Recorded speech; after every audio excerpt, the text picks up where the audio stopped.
যেহেতু বর্তমানে ধান কাটার পরেই কিন্তু লতিকুচু চাষের একটা উপযুক্ত মৌসুম বলা যায়। নতুন চারা রোপণের উপযুক্ত সময়টা যদি আপনি জেনে তারপরে লতিকচু চাষ করতে পারেন আর সঠিক চারাটা যদি আপনি চিনে সংগ্রহ করতে পারেন, তাহলেই কিন্তু মাত্র 1.5 মাসের ভিতরেই আপনার ছোট্ট ছোট্ট গাছ থেকেই ফলন পেতে পারেন। আর এটা একটানা 10 মাস পর্যন্ত ফলন পেতে পারেন। তার জন্য অবশ্যই 100% পুরাতন জমির যে চারা, সেই চারাগুলাই সংগ্রহ করতে হবে।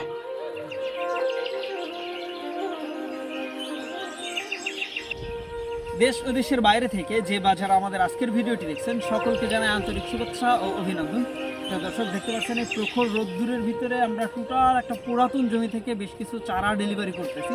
আর মূলত এই যে আমার পাশেও বেশ কিছু চারা কাটা আছে, কেমন চারাগুলো আমরা আজকে ডেলিভারি করতেছি সরাসরি সেটা দেখাবো।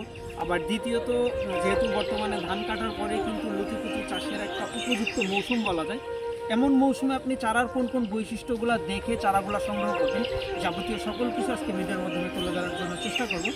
তাই অবশ্যই বলতে পারি একটা নতুন চাষি বা নতুন উদ্যোক্তার জন্য আজকের ভিডিওটা খুব বেশি মূল্যবান।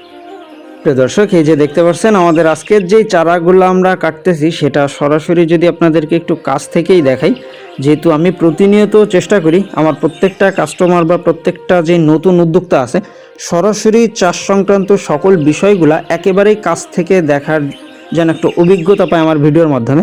তার জন্যই কিন্তু আমি সরাসরি প্রত্যেকটা বিষয় আপনাদেরকে দেখানোর জন্য চেষ্টা করি। এই যে দেখেন আমাদের যে চারাগুলো আমরা আজকে ডেলিভারি করতেছি, এই যে দেখেন, যেটা প্রত্যেকটা চারার গোড়াতেই কিন্তু আপনি লতি অথবা লতির চোখ থাকবেই। আর এটাই হলো 100% পুরাতন জমি চারা চেনার একটা সঠিক উপায়, যেটা আপনাকে রোপণ করতে হবে 1 হাত পর পর এক একটা গাছ আর 1.5 হাত পর পর এক একটা লাইন। ঠিক সেভাবেই কিন্তু এই যে দেখতেছেন আমাদের একটা জমিতে আমরা বিগত কিছুদিন আগে চারা রোপণ করছিলাম, আর সেটা কিন্তু আপনাদেরকে আমি দেখাইছিলাম সরাসরি ভিডিওর মাধ্যমে। আজকেও কিন্তু তার ব্যতিক্রম নাই। এই যে দেখতেছেন আমাদের সেই জমিটা, আর যেটা কিন্তু বিগত 5-6 দিন আগে রোপণ করার, প্রত্যেকটা গাছ থেকেই মোটামুটি পাতা বের হওয়া শুরু হয়েছে। তা আপনারা যারা আছেন একেবারে নতুন চাষি, অনেকে জানতে চায় যে ভাই চারাগুলা রোপণের জন্য জমি কিভাবে প্রস্তুত করতে হবে।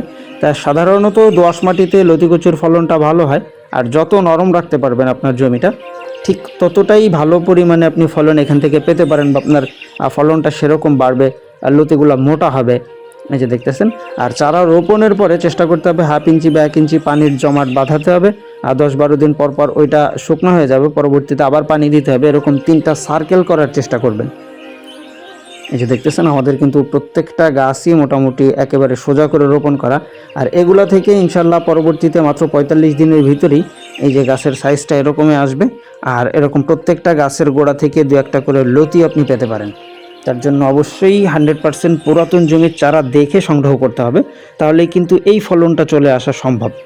আর একবার যখন ফলন আসা শুরু হবে, আপনি যদি অ্যাভারেজ হিসাব করেন তাহলেও কিন্তু আপনার প্রত্যেকটা গাছ থেকে আপনি অন্ততপক্ষে প্রতি মাসে, আমরা স্বাভাবিকভাবে কিছু কিছু জমি থেকে 7 দিন পর পর লতি কাটি, আর কিছু কিছু জমি আছে যেগুলা থেকে মোটামুটি 10 দিন পরে আমাদের লতি কাটতে হয়। তা সেই হিসাবে কিন্তু আপনি প্রতি মাসে কমপক্ষে 3 থেকে 4 বার আপনি এখান থেকে ফলন উত্তোলন করতে পারবেন, আর যেটা একটানা 10 মাস পর্যন্ত আপনি ফলন এখান থেকে উত্তোলন করতে পারবেন। এই যে দেখতেছেন প্রতিনিয়ত কিন্তু আমাদের এরকম নতুন চাষ বা নতুন চাষিদের সাথে যোগাযোগ হয়, বা নতুন যে উদ্যোক্তা আছে তারা বিভিন্ন সময় বিভিন্ন প্রকার তথ্য পরামর্শ বা চারাগুলোও সংগ্রহ করে থাকে। তা যারা আছেন আগামীতে ধান চাষের পরে এই ধরনের চাষটা করতে যাচ্ছেন, অবশ্যই চেষ্টা করবেন এরকম 100% পুরাতন জমির যেই চারা, সেই চারাগুলো দেখে শুনে তারপরে সংগ্রহ করার জন্য। সাধারণত পুরাতন জমির যে চারা, সে চারাগুলো যদি ছোট হয় সেইটাতেও মোটামুটি 45 দিনের ভিতরে ফলন আসা সম্ভব। আর যেই জমির মাতৃগাছের বয়সটা 10 মাসের কম, সেই জমি থেকে যদি আপনি চারা সংগ্রহ করেন সেটা কিন্তু আপনার কাঙ্ক্ষিত ফলনটা দেবে না। তো অবশ্যই যারা লতিকচু চাষ নতুনভাবে করতে যাচ্ছেন বা চাষের পরিকল্পনা করতেছেন, চেষ্টা করবেন এরকম 100% পুরাতন জমির চারাগুলা সংগ্রহ করার। আর এটা দোআঁশ মাটিতে রোপণ করতে পারলে সেটা সবথেকে বেটার ফলনটা আপনি পেতে পারেন। আর এছাড়া গাছের যেই অন্যান্য সমস্যাগুলো হয়ে থাকে, বিভিন্ন সময় দেখা যাচ্ছে গাছের পাতাতে বিভিন্ন প্রকার পোকামাকড়ের আক্রমণ থেকে থাকে। তা যে কোনো ধরনের তথ্য বা পরামর্শের জন্য সরাসরি আমাদের ভিডিও স্ক্রিনে দেওয়া নম্বরে যোগাযোগ করতে পারেন। এই যে দেখতেছেন আমাদের একেবারে ছোট্ট ছোট্ট চারার গোড়া থেকেই কিন্তু লতি বের হওয়া শুরু হয়েছে। আর এগুলা রোপণ করলে মাত্র 45 দিনের ভিতরে আপনি ফলন পেতে পারেন ইনশাল্লাহ। সর্বোপরি একটা কথাই বলা যায়, যেটা দেওয়ার মালিক আল্লাহ। আপনি আমি শুধুমাত্র ওসিলা। আমরা যদি সর্বোচ্চ চেষ্টাটা করি হয়তো আল্লাহ তাআলা ভালো কিছু এখান থেকে দিতে পারে। এই যে দেখেন, তো সুতরাং যারা এই ধরনের চাষ করতে যাচ্ছেন সরাসরি আমাদের ভিডিও স্ক্রিনে দেওয়া নম্বরে যোগাযোগের মাধ্যমে আপনার কাঙ্ক্ষিত চারা প্লাস চাষ যে পদ্ধতি, সার ওষুধের যে ব্যবস্থাপনা, যাবতীয় বিষয়গুলো কিন্তু এখান থেকে আপনি জেনে শুনে তারপরে চাষের জন্য উদ্বুদ্ধ হতে পারেন। যেহেতু ধান কাটার পরেই মোটামুটি ফসলি জমিগুলো ফাঁকা অবস্থাতে আসবে, অনেকেই কিন্তু এই ধরনের নতুন চাষের পরিকল্পনা করতেছেন বা চাষ সংক্রান্ত বিষয়গুলো জানার জন্য আগ্রহী আছে অনেকেই।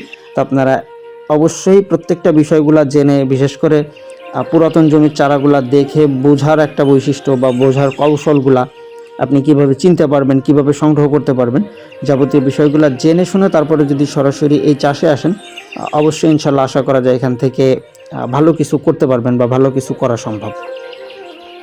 এই ছিল মূলত আমাদের আজকের ভিডিওটা। দেখা হবে পরবর্তীতে আবার নতুন কোনো ভিডিওতে, নতুন কোনো চাষের সন্ধান। সে পর্যন্ত সবাই ভালো থাকবেন, সুস্থ থাকবেন। আল্লাহ হাফেজ।